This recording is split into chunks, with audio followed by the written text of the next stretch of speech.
ಶಾಲೆ ರಸ್ತೆ ಹಾಳುಗೆಡವಿದ್ದ ಪ್ರಕರಣ ಸಂಬಂಧ ಎಫ್ಐಆರ್ನ ದಾಖಲಿಸಲಾಗಿದೆ.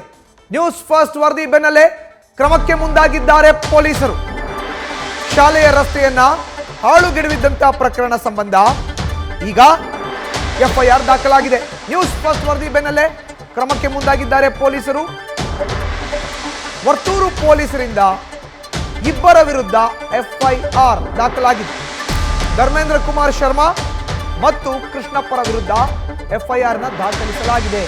ಬೆಂಗಳೂರು ಪೂರ್ವ ತಾಲೂಕಿನ ವರ್ತೂರು ಹೋಬಳಿಯಲ್ಲಿ ಘಟನೆ ನಡೆದಿತ್ತು. ಶಾಲೆಯ ರಸ್ತೆಯನ್ನು ಹಾಳು ಮಾಡಿದ್ರು. ಘಟನೆ ಬಗ್ಗೆ ವಿಸ್ತೃತವಾದಂತಹ ವರದಿಯನ್ನ ನ್ಯೂಸ್ ಫಸ್ಟ್ ಬಿತ್ತರಿಸಿತ್ತು. ನ್ಯೂಸ್ ಫಸ್ಟ್ ವರದಿ ಬೆನ್ನಲ್ಲೇ ಪೊಲೀಸರು ಎಚ್ಚೆತ್ತುಕೊಂಡು ಧರ್ಮೇಂದ್ರ ಕುಮಾರ್ ಶರ್ಮಾ ಮತ್ತೆ ಕೃಷ್ಣಪ್ಪರ ವಿರುದ್ಧ ಈಗ ಎಫ್ಐಆರ್ನ ದಾಖಲಿಸಿದ್ದಾರೆ. ಹೆಚ್ಚಿನ ಮಾಹಿತಿನ ನ್ಯೂಸ್ ಫಸ್ಟ್ ಜೊತೆ ಹಂಚಿಕೊಳ್ಳಲಿಕ್ಕೆ ಸಾಮಾಜಿಕ ಕಾರ್ಯಕರ್ತ ರವಿಕುಮಾರ್ ದೂರವಾಣಿ ಸಂಪರ್ಕಕ್ಕೆ ಇದ್ದಾರೆ. ರವಿಕುಮಾರ್ ಅವರೇ, ಶಾಲೆಯ ರಸ್ತೆಯನ್ನ ಹಾಳು ಮಾಡಿದ್ರು. ಈ ಒಂದು ವಿಚಾರಕ್ಕೆ ಸಂಬಂಧಪಟ್ಟಂತೆ ನ್ಯೂಸ್ ಫಸ್ಟ್ ಅಲ್ಲಿ ವರದಿ ಕೂಡ ಬಿತ್ತರ ಆಗಿತ್ತು.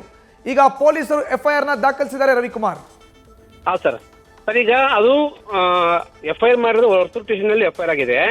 ಸುಮಾರು 20 ವರ್ಷದಿಂದ ರೋಡ್ ಇದೆ.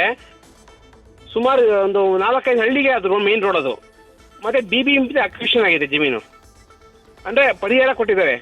ರೋಡ್ ಆಗಿದೆ. ಹಲೋ, ಮಾತಾಡಿ ರವಿಕುಮಾರ್, ಕೇಳಿಸ್ತಾ ಇದೆ. ರೋಡ್ ಇದೆ ಸುಮಾರು 20 ವರ್ಷದಿಂದ. ಆ ರೋಡು ಶರ್ಮಾದು ಜಮೀನು, ಶರ್ಮಾದು. ಬಟ್ ಆ ಶರ್ಮಾ ಜಮೀನಲ್ಲಿ ರೋಡ್ ಮಾಡಿರೋದು. ಬಟ್ ಕೃಷ್ಣಪ್ಪ ಅನ್ನೋ ವ್ಯಕ್ತಿ ಜಿ ಪರಮೇಶ್ ಸಾಹೇಬ್ರ ಮನೆ ಹಿಂದೆ ಇರೋದು ಮನೆ. ಅವ್ರ ಜೊತೆ ಫೋಟೋ ಇಟ್ಕೊಂಡು ಎಲ್ಲ ಅಧಿಕಾರಿಗಳು ಬ್ಲಾಕ್ ಮೇಲ್ ಮಾಡ್ತಾನೆ ಈ ಮನುಷ್ಯ. ಇವರು KS ಆಫೀಸರು, ನಾನು DC IAS ಆಫೀಸರ್ ಅಂತ ಎಲ್ಲಾ ಕಡೆ ಎಲ್ಲ ಆಫೀಸರ್ಗೂ ಬ್ಲಾಕ್ ಮೇಲ್ ಮಾಡ್ಕೊಂಡು ಈ ಮನುಷ್ಯ ದರ್ಪ ನಡೆಸ್ತಾರೆ. ಇವ್ರಿಗೆ ಸುಮಾರು 40 ಕೋಟಿ ಬೆಲೆ ಬಾಳುವ ಸದಾಶಿವನಗರದಲ್ಲಿ ಸುಮಾರು ಒಂದು ಬಂಗ್ಲೆ ಇದೆ. KS ಆಫೀಸರ್ಗೆ ಅಷ್ಟು ಬೇಕಾ? ಇಲ್ಲಿ ಸರ್ಜಾಪುರದಲ್ಲಿ ಸುಮಾರು 1,000 ಕೋಟಿ ಆಸ್ತಿ ಇದೆ. ಹೆಂಗ್ ಸಂಪಾದನೆ ಮಾಡ್ರು? ಇದ್ರ ಬಗ್ಗೆ ಎಲ್ಲ ಲೋಕಾಯುಕ್ತ ರೇಡ್ ಆಯ್ತು, ಮತ್ತೆ ಇನ್ಕಮ್ ಟ್ಯಾಕ್ಸ್ ರೇಡ್ ಆಗಿದೆ. ಇದ್ರ ಬಗ್ಗೆ ತನಿಖೆ ಎಲ್ಲ ಸ್ಟಾಪ್ ಮಾಡಿ ಕೋರ್ಟ್ ಸ್ಟೇಟಸ್ ಸ್ಟಾಪ್ ಮಾಡಿದ್ದಾರೆ. ಆದ್ರೆ ಈ ಮನುಷ್ಯ ಪ್ರತಿಯೊಬ್ಬರಿಗೂ ತೊಂದರೆ ಕೊಡ್ತಿದ್ದಾರೆ. ಸ್ಕೂಲ್ ಮಕ್ಕಳಿಗೆ, ಪಬ್ಲಿಕ್ ಜನಕ್ಕೆ ತೊಂದರೆ ಕೊಟ್ಟು ಇವತ್ತು ಆ ರೋಡ್ ಎಲ್ಲ ಹಗಿದು ಯಾತ್ರೆ ಮಾಡಿದ್ರು ನೋಡಿ. ನಿಮ್ಮ ಹತ್ರ ಚಿತ್ರಣ ಇದೆ. ಅಷ್ಟು ತುಂಬಾ ತೊಂದರೆ ಕೊಟ್ಟಿದ್ದಾರೆ. ಪ್ರತಿಯೊಬ್ಬ ಪೊಲೀಸ್ ಅಧಿಕಾರಿಗಳು, BBMP ಅಧಿಕಾರಿಗಳು, ಮತ್ತೆ DC ಆಫೀಸಲ್ಲಿ ಅಧಿಕಾರಿಗಳನ್ನ ಈ ಬ್ಲಾಕ್ ಮೇಲ್ ಮಾಡೋದು. ನಾನ್ DC ಆ ಅಧಿಕಾರಿಗಳು ಭಯ ಪಡ್ತಾರೆ. ಗೂಗಲ್ ಅಲ್ಲಿ ಕಮ್ಯುನಿಸ್ಟ್ ಅಂತ ಹೊಡೆದ್ರೆ USA ಬರೋದು, ಫಸ್ಟಿಗೆ ಫೋಟೋ ಬರೋದು. ಇದು ಸುಮಾರು ಕೋಟಿಗಟ್ಟಲೆ ಸುಮಾರು ಜನಕ್ಕೆ ಮೋಸ ಮಾಡಿದ್ದಾರೆ. ಇದ್ರ ಬಗ್ಗೆ ತನಿಖೆ ಆಗಬೇಕು. FIR ಆಗಿದೆ ಲೋಕಾಯುಕ್ತದಲ್ಲಿ. ಆದ್ರೂ ಸಮೇತ ಇವತ್ತು ದರ್ಪ ನಡೆಸ್ತಾರೆ.